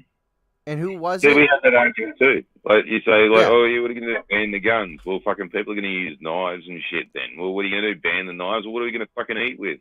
Well, people are just going to club cunts with sticks. What are you going to do? Ban trees? Yeah. Can't cars? You're not going Can't, to stop people who want to do evil things from doing evil things to people they want to do those evil things to. There's a larger conversation not being had, and it's not about the weapons. It's about fucking psychology in a lot of cases, like criminality. Huh? just real quick, we can't fucking stop them. They can take the fucking leash off everybody so that everyone won't get into trouble for fucking stopping an asshole. Yeah, exactly. It's like it's a psychology. Criminality is a psychology. There's a whole fucking being a criminal. There's an entire social and psychological and sociological schools devoted to studying criminals and how criminals' brains work, because they don't work like normal human beings' brains. They don't care about other people. They do shit. Okay? They do shit that's not good. That's why we have criminals. Criminals break laws. If we didn't have laws, okay, let me rephrase. If we didn't have anyone criminal, if there weren't any criminals around, we wouldn't need laws. Well, what's also fundamentally fun too is that fucking it, part of criminal psychology, large part based off their willingness to commit the crime is versed by the perception of getting away with it, and this is mostly for sort of detailed of when there is a spike in gun ownership and people sort of run out and buy guns for whatever reason, and the ownership spikes for whatever. The criminals have all fucking said in interviews fucking over the years that, like, yeah, that's the time where they fucking decide not to fucking work because they don't know who's armed or not. Yeah. So there's that perception of not being able to get away with it, and that's where I was saying, right. You know, mainly a lot of, like, say with domestic violence, you know, like if some bloke smacks a bitch in public or something like that and no one fucking interdicts, that's because if we fucking jumped in, we'd fucking get into more trouble than what this bloody bloke did. So, you know, you want fucking people to stop arseholes, well then fucking take the leash off us, and maybe the fucking, the bloke from the Wackaho tribe might realise that, oh, it's quite all right for everyone else to dogpile me if I fucking touch this bitch, you know? Yeah. I'm not saying arming everyone is the answer. I'm not saying de-arm everyone is the answer, because that would be a one solution. That would be a single solution to a much larger fucking thing. If you don't want to be armed, don't be armed. If you want to be armed, be armed. Yeah. Like, fuck, if indeed the fucking cunt who doesn't want to be armed is being held up by some cunt who is armed, your responsibility is then to step in and help the fucking unarmed idiot. Yeah, you should not have this stigma in the back of your head. Am I going to get into fucking trouble if I end up shooting this fucking bloke? Yeah. Because it does come under fucking the basics of fucking self-defense in just about everywhere in the Western world, because it does come from the British Magna Carta and all that kind of stuff, which is based on the Westminster system, which is also based off your law system, which is the presumption of innocence before guilt and all this kind of shit. Yeah. That's where all that shit comes from. And the basic premise of self-defense is if you feel that your life or somebody else's life is in peril, you can use whatever force you deem necessary to instigate that action. Yeah, because who's to say when he's done with that guy, he's not going to come after me? Yeah. But you're also fundamentally protecting an innocent's life over some arsehole criminal. Yeah. And that's the way the law used to be. But now you got all these instances where there's so much fucking ambiguity and whatnot, and then you got these arseholes who unfortunately are usually from a certain demographic that like to follow a 3-letter fucking organisation with B in the beginning of it. The fucking, you know, they come out and they say that their arsehole little kid who's just knocked over a grocery store, belt up the fucking clerk, fucking carjacked the pregnant woman, kicked her in the fucking guts for her fucking troubles, fucking ran over a fucking school kid, fucking, you know, reached for a copper's gun, and fucking someone interdicted and shot this little brat because he was about to fucking knife some other fucking Sheila. Yeah. And the fucking idiot mother is like, how dare this cunt shoot my little darling for being a fucking little cunt? It goes to show, and I forgot about this during the story, because it was, you know, during the initial, when I brought up the topic of this child school shooter, um, the FBI or whatever, the CIA or whatever, knew. FBI. Knew. Yeah, they came out and talked to him. Yeah, they said, well, you know, we were watching him and he was on our radar, but we didn't do anything about it. We just let it happen. We knew he was going to do it, but, you know, we just let it happen. So, Yeah, well, yeah. And it goes back, and it goes back to what you were saying. Like, they knew about it, they let it happen, and I bet they encouraged it. but having said that, it sort of still goes back to the point of armed people allowed to interdict. There's 3 fucking armed fucking cops that were at the school. Yeah. So unlike Uvalde, didn't stand there with their dick tucked between their legs, chucking, clucking like fucking chickens. They fucking drew, they formed up, they fucking moved on to the incident, and then they fucking engaged the fucking target who fucking instantly fucking surrendered, and they did their fucking job properly. So there you go. When you've got armed fucking individuals that are allowed to interdict with no fucking ambiguity on the fucking subject, that's what happens. People fucking don't get killed. Well, 2 died, 2 fucking got wounded, but fucking, yeah, no more people got fucking killed or wounded. And it turns out, right, the cops couldn't fucking get anywhere near the joint for fucking love nor money for like 40 something fucking minutes or so. Yeah. And it's So there you go. If those three cunts weren't there on site fucking to do that, he would have had 40 fucking minutes to do whatever the fuck he wanted to do then. Yeah. And it was the same fucking story with the fucking Trump shooter. Trump shooter was there for like an hour and a half before anyone did any fucking thing. And that was only after the dude fired without orders. Oh, Jesus bloody Christ. That is no shit a fucking absolute fucking straight up fucking made to happen, allowed to happen from the fucking the US government. The Democrats fucking were totally involved. Entirely. Fucking 100%. The Secret Service was a friend of fucking Jill fucking Biden, and look at fucking Jill Biden. She hates fucking Trump's guts, and absolutely would say fucking, oh, just make sure that like everyone's not paying attention and shit.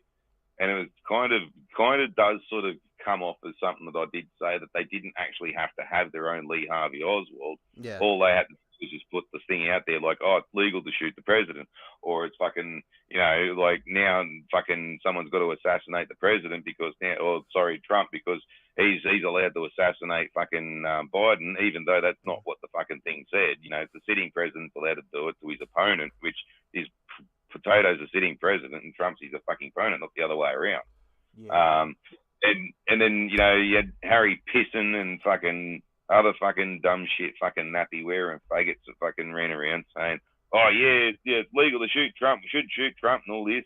So, you know, you'd have some fucking nutcase fucking idiot cunt that fucking thinks they're above the law because they're a bloody Democrat or something like that. Some young dumb cunt who's probably thinking that fucking, oh, it's all right, I'll do them the solid and then they'll just pardon me, you know, and then I won't even serve any time. But they don't understand that these things usually fucking end up with Jack Ruby jumping out the crowd fucking shooting you in the guts a couple of times. They don't usually end up surviving those things. So there goes the Patsy, and then he can't fucking jump on the news, say, oh, I did this because, and now we don't get the answer for that one. So that was tried to cover up that part of it. But yeah, like, yeah, the lack of resources, the fucking the type of team that they had, the cunt that was commanding that team, and all this kind of shit, that was totally fucking set up to be like a massive farce with so many fucking holes, and it's not funny. Yeah. Allowed to happen. And that's not a conspiracy bullshit thing either. That's just straight up fucking just follow the dots. Yeah. Well, we're gonna move from one shooting story to the next. I'm gonna let you home this one, Fodd3r. You know, sorry. Also, too, it's a little hard for me to say, oh yeah, no, conspiracy and all this kind of stuff when I fucking predicted it happening a couple of hours before it happened. Yeah, the fucking that still gets me. And we even had a joke about it the very next fucking weekend. And like, Fodd3r, you're not allowed to say anyone tried to shoot anyone because it'll fucking happen again. Yeah, and I even explained exactly the reasons why they had to do it too, because like I didn't just say, "Oh, they're going to shoot him," and that's what I think. You know, it's like, no, this is the reason why they have to shoot him. So Yeah. and that's how they fucking had. They were trying to get that done. Was they were allowing the fucking Secret You Service even to set just up the whole scenario of like what would happen post shooting, and yeah, you were fucking almost dead on. You were almost dead on with the whole if they're not successful stuff. yeah. So yeah. Um with that, let's move on to our next one. This one is the one you found, Farty. Why don't you go ahead and tell the nice people at home what's going on? Oh, is this a silly slag? The Palestine protester, yeah. All right. Well, fucking, I really still don't understand how the historic terrorist organisation all of a sudden became poor little hard done bys. But anyway, some silly fucking dumb twat from America decided she was going to go and earn a Darwin Award by going over to Palestine and protesting with the Palestinians against the Israelis and stuff like that. And if you've been in a fucking hole and you're like all these other dumb cunts and only found out that Palestine and Israel only fucking existed this year or last year or whenever the fuck that thing was, fucking pretty much these cunts have been at each other's fucking throats for good long whiles. And every now and then the Israelis would fucking advance on Gaza or advance on fucking parts of Palestine and take over the place to cause a demilitarized zone and things of that nature. And usually there's lots of Palestinians who like to come down, do things like throw rocks at the soldiers and stuff like that. And every now and then some gunplay happens, which usually involves the Israelis shooting in the Palestinian crowd to disperse them. And then you usually get the plethora of funny little fucking bullshit fucking stories. Like there was this one that I remember, and the footage was this dude in the fucking doorway, basically carrying over this child, and fucking you see bullets striking around the doorway and all this kind of stuff. And it turns out the bullets are coming from the wrong direction. But anyway, this accompanied a famous photo where later on, after the gunfire had supposedly stopped, here's this dude carrying this kid out, and the kid's supposed to be dead. And he's like, in the photo. But never mind the fact that the footage came out about when they were taking the fucking photo, the kid's fucking fully alive and shit. And they put this kid on fucking stamps and everything. They're like, oh, poor little sacrifice victim. Anyway, but they were also bringing their kids down with toy guns and shit, holding them above the ground, going, shoot Israeli, shoot Israeli. And like, they're wondering why they get shot at every now and then. Fucking idiots. Yeah, like the kid's fucking fully alive. They're like, okay, like lay down, knock me, and then pretend you're dead. Okay, goodbye. Okay, take the photo. There we go. Okay, you can get up now. Yeah, fucking. That came out like fucking 10 years after it happened. But anyway, so needless to say, it's not the most safest fucking place on the fucking planet, right?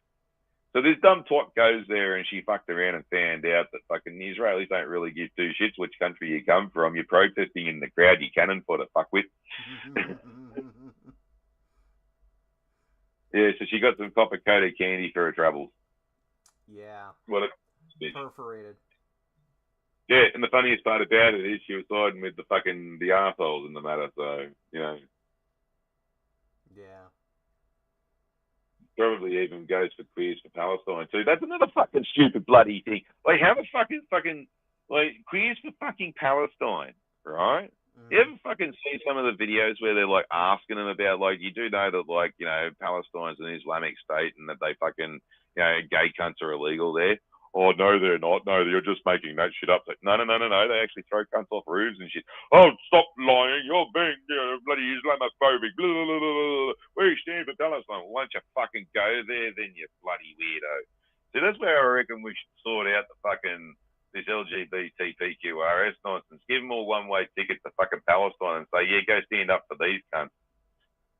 We'll quell that problem because they'll be too busy throwing the fuckers off roofs for the next decade. They'll be too busy to fucking give the Israelis any shit. Yeah. There we go. Problem staying solved. Rangers lead the way. Oh, yeah. Oh, yeah, there you have it. Protester protesting on behalf of Panelsteins went and got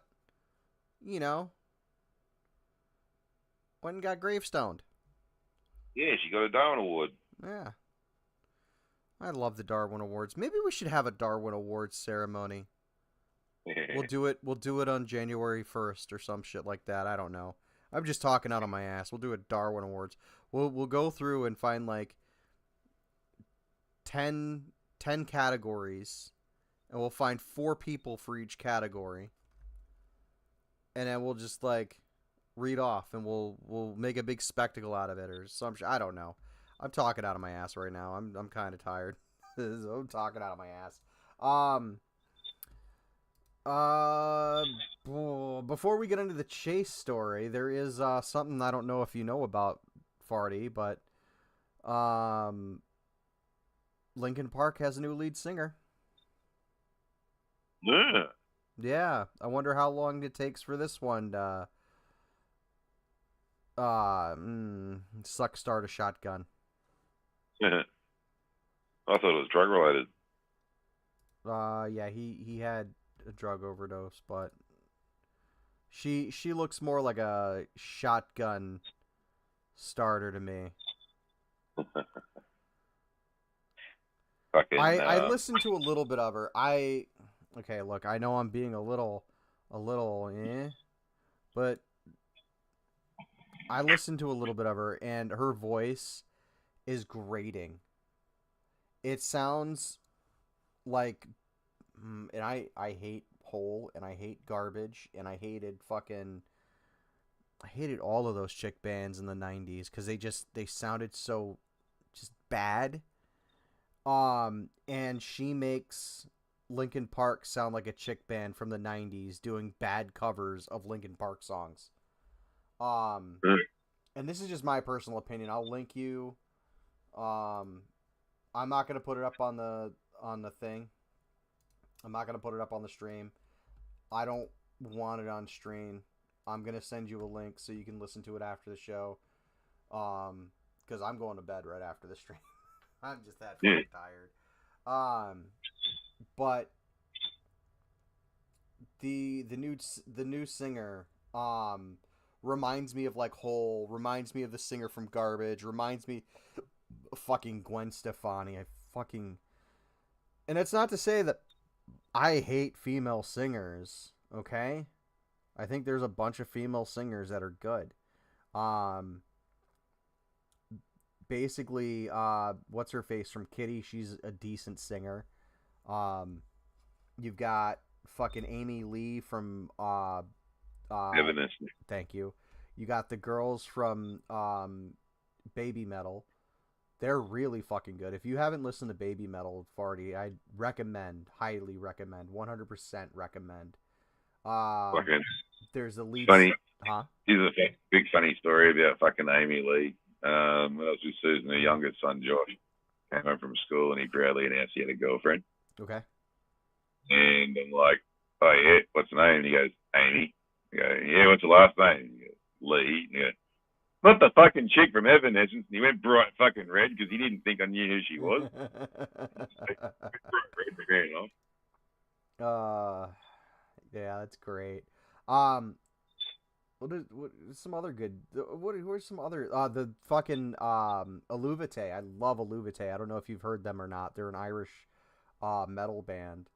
And they do sprinkle it, like some of their songs are done in Irish. But fuck, dude, they're great. So the lead singer for them is fucking great. In This Moment, great fucking band. So I'm not sitting on female singers before anyone gets a fucking childo up their ass or something, you know? She sounds terrible, legitimately fucking terrible. And it's a no for me, dog. So let's get into the Chase Bank story, I guess.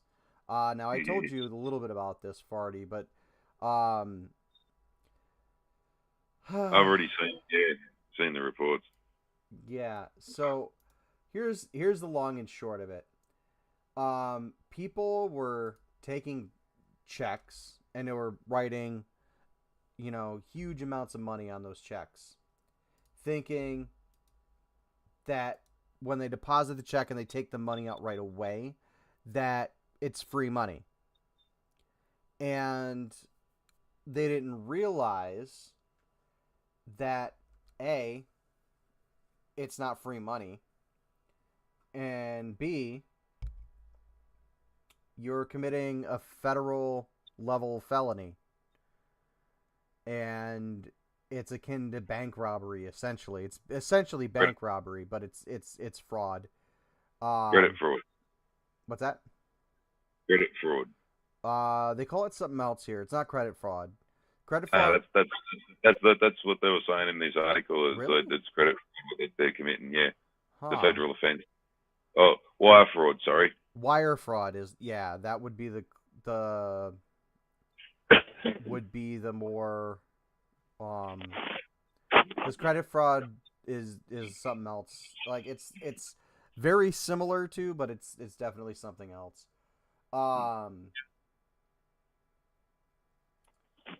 yeah, they went and fucking stole a bunch of money from Chase Bank, and Chase didn't know what was going on for like a week, which either gives me a lot of hope for, idiot robbers, being able to do idiot things, and then us being able to laugh that they're being hunted down now, or it makes Chase look, and it makes the banking industry as a whole look, what is the word I want to use? I think foolish is too lenient a word. Do you have any synonyms, Fodd3r? Something that might have a little more punch? Oh, see, I'm kind of a bit annoyed about the whole fucking situation because this is one of those ones that'll only just progress from there. See, these fucking idiots have already learned that, like, if it goes back to my account, then I'm up for this fucking money that I've just taken out. But if I bowl over some fucking little old lady and pinch her purse, take her fucking debit card and put me phony-wony check in the machine and fucking have to pull it out fast and all this kind of shit, I can then take the cash, ditch the card, and little old granny gets the bill. So, you're going to have a lot of these people who are going to figure out that fucking, oh, yeah, we can just get this done now and fucking everyone else can fucking pay for it, which then means that lots of shit will change because of that, and then you won't be able to clear checks early, and fucking they'll fuck up a lot of things for everybody. But that's only a natural progression from there. They'll weaponize it then. Oh yeah, I'm sure they're gonna figure out some way to go, well, you're not allowed to actually do checks anymore.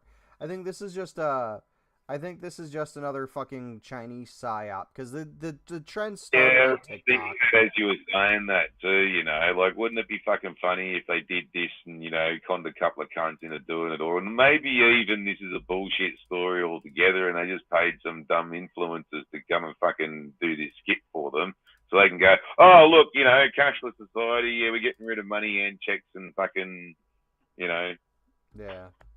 You're all just numbers in digital fucking universes.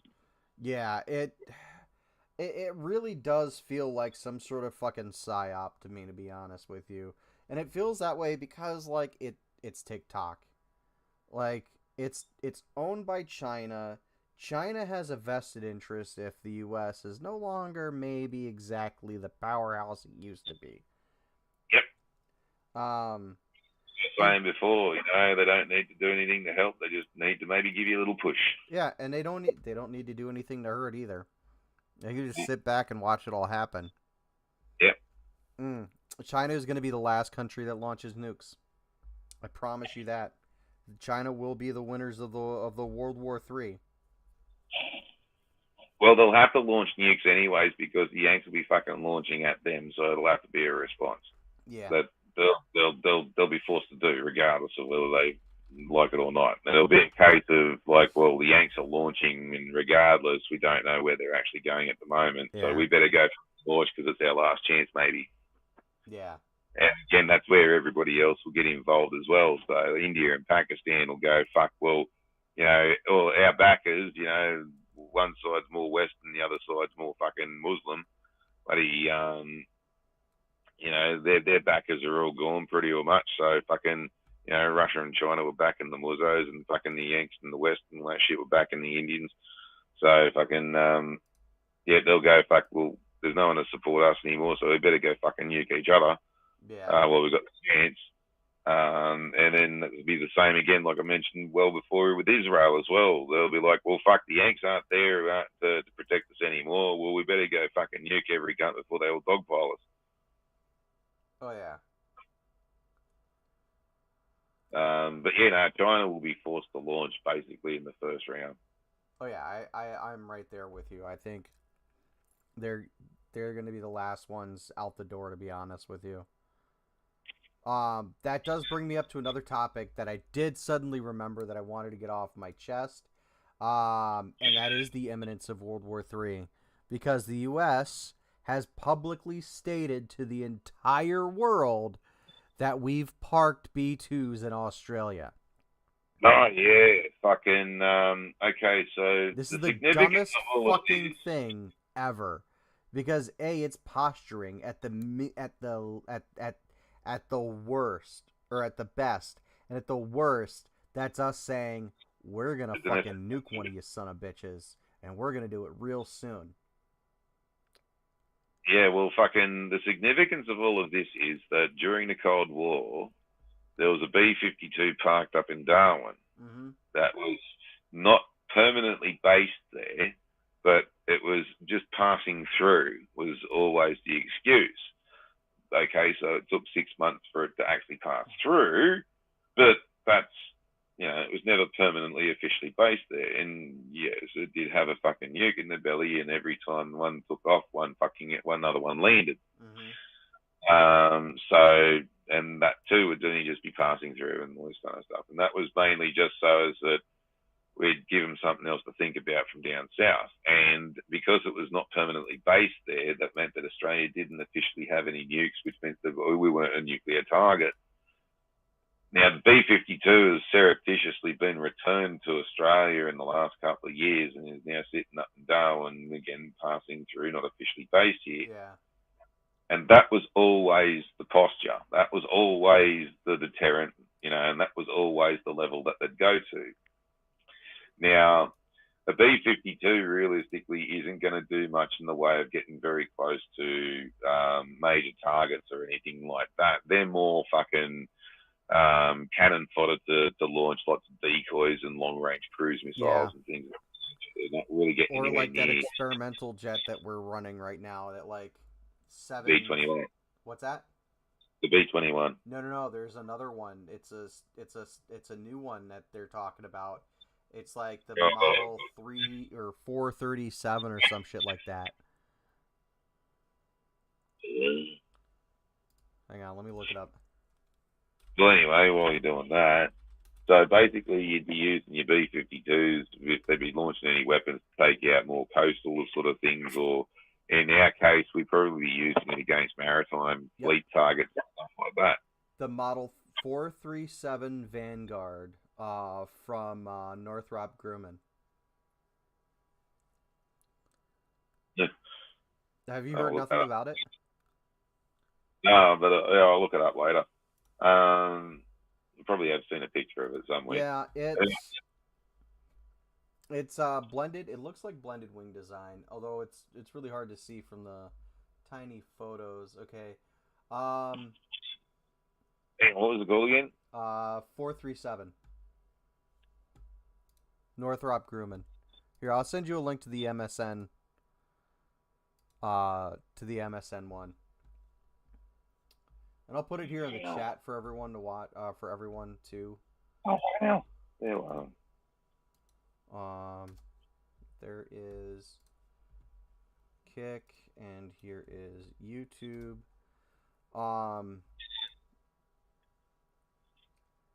And then.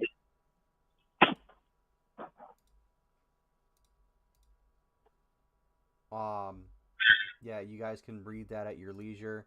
But this is a relatively newer-ish plane. It's not blended wing design. It's that's absolutely zero fucking use. Yeah. You'll find that's just experimental. Yeah, that's what I said. They're running an experimental plane right now. Yeah, but that's nowhere near anything that'll be of any use, even as a fighter or a bomber or anything like that. There's nothing there. It's just engine, maybe a bit of fuel, and you'll find it's just more a test bed for fucking the stealth technology and whatnot. Yeah. Different paint and stuff. Well, like I said, I know it's experimental, but they've been running it, and we're trying to like progress with it, is what I was trying to say earlier. Well, It's yeah, we're getting back. unmanned. That's okay. That's the whole point of it, that it was unmanned. Sorry. Well, these have got clearly got cockpits and fucking pilots sitting in them in the pictures I'm looking at. There's a picture of an unmanned. There is a cockpit. And it does take a pilot. However, the goal is to not have a pilot on board. The pilots right now are for training data, because the way that they have it set up is that the pilots are flying the plane, and the plane itself has an onboard machine learning suite, and the machine learning suite is learning how the pilot itself does all the things, whereas in the past they would just take a recording of it and they would try to like mimic it. So this is what they're trying to do now, is they're going for more human-like maneuvers in these jets. Well, they kind of already done that with an F-16. Yeah, but this is the progression of that, where the machine learns from a human how it does all the things, and then it does it by itself later. Yeah. Well, anyway, with the B2s, right? Mm-hmm. The difference between the B-52 and the B2 is that the B2 is more your deep penetration, fucking. You're getting more inland to, like, the capital cities and whatnot, right, kind of thing, not getting near the coast or, 100 miles off coast and then dropping a bunch of fucking cruise missiles. You're actually trying to penetrate radar defenses and all this kind of stuff. Mainly you do try and avoid the bubbles, but fucking sometimes, you got to go through them, and, there's various ways that you can sort of get around them and through them, and, at distance, they're not as good. So your electronic warfare capabilities work a lot better and whatnot. So that's more the significance of the B2s. The B-52 is more, don't fuck with us or else. The B2 is, you want some cunt? That's the difference.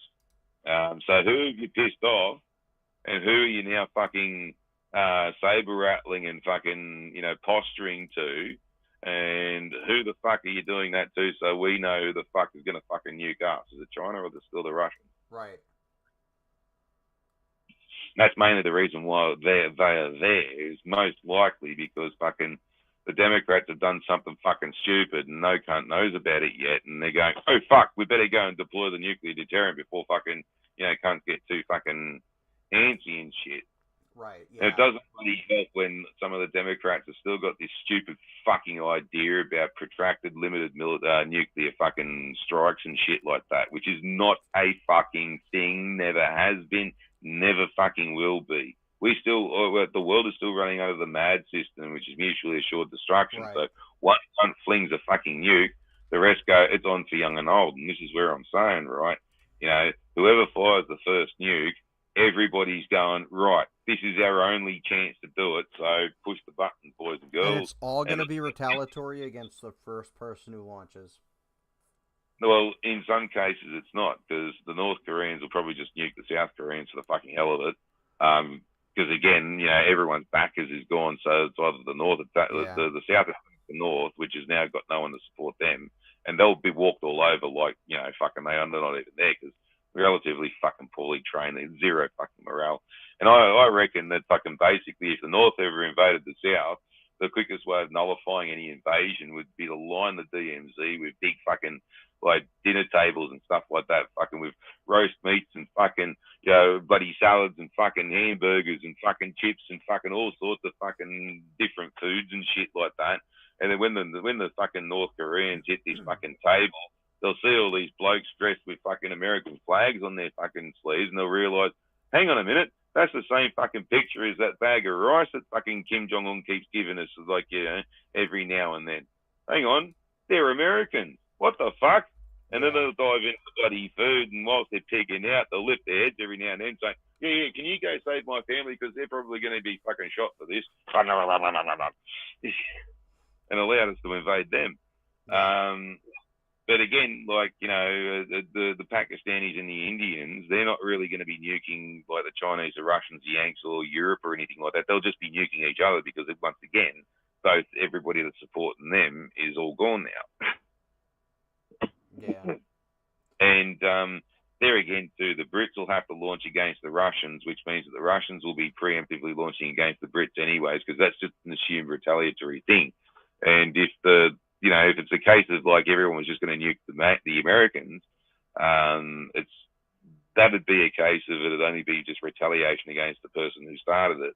But it is doctrine that the French and the Poms will fucking chip in with their mainly sub-launch fucking ballistic missiles and stuff like that. So, and then there's anybody else that's storing fucking weapons for the Yanks as well. Oh yeah. Holy shit, Fodd3r, we're all out of topics. We did good this week. Yeah, we haven't got to the end of the world. Oh wow. I want to thank you all for joining us. I didn't realize that the show was coming up on the end here. So before we go, I do want to pimp my Patreon a little bit here. I am working on a tabletop war game that features giant robots and has a bit of a post-dystopian kind of feel to it. I don't know, Fodd3r, have you read any of the stuff I posted up yet or no? No, but just remember that the actual words to the theme to RoboCop was, he is a robot, he is a cop, he is a robot cop. Oh my God, Fodd3r, you're just something. You're something else. I've been writing a lot of lore lately, and if you guys like it, everything about the game is free to play. The only thing I'm charging for are the STL files on the Patreon store. Otherwise, everything is free to access. The game itself is free to access and play. There are print and play sheets for you to go to Kinko's or whatever, and have paper versions of the current line of models printed up on a sheet of paper and play that way. And then it's just a matter of making terrain. So check that out in the link I left in the chat. And we're going to get the hell out of here. Yeah. Boobies. Boobies.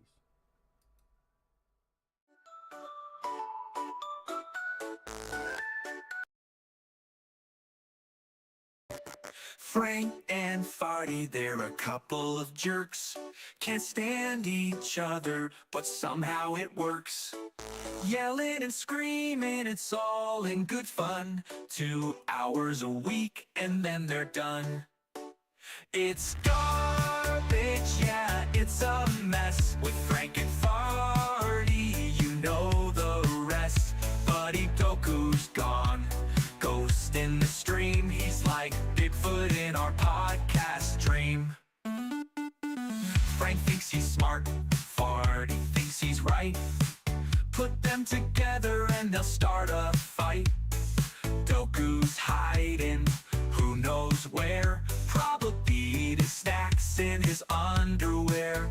Nuke the site from orbit, it's the only way. Aliens got it right, we always say. Blow it all up, start it anew. But we'll be back next week just for you. It's garbage, yeah, it's a mess. With Frank and Fodd3r, you know the rest. Buddy Doku's gone, ghost in the stream. He's like Bigfoot in our podcast dream. So thanks for listening to this crazy ride. Frank and Fodd3r always side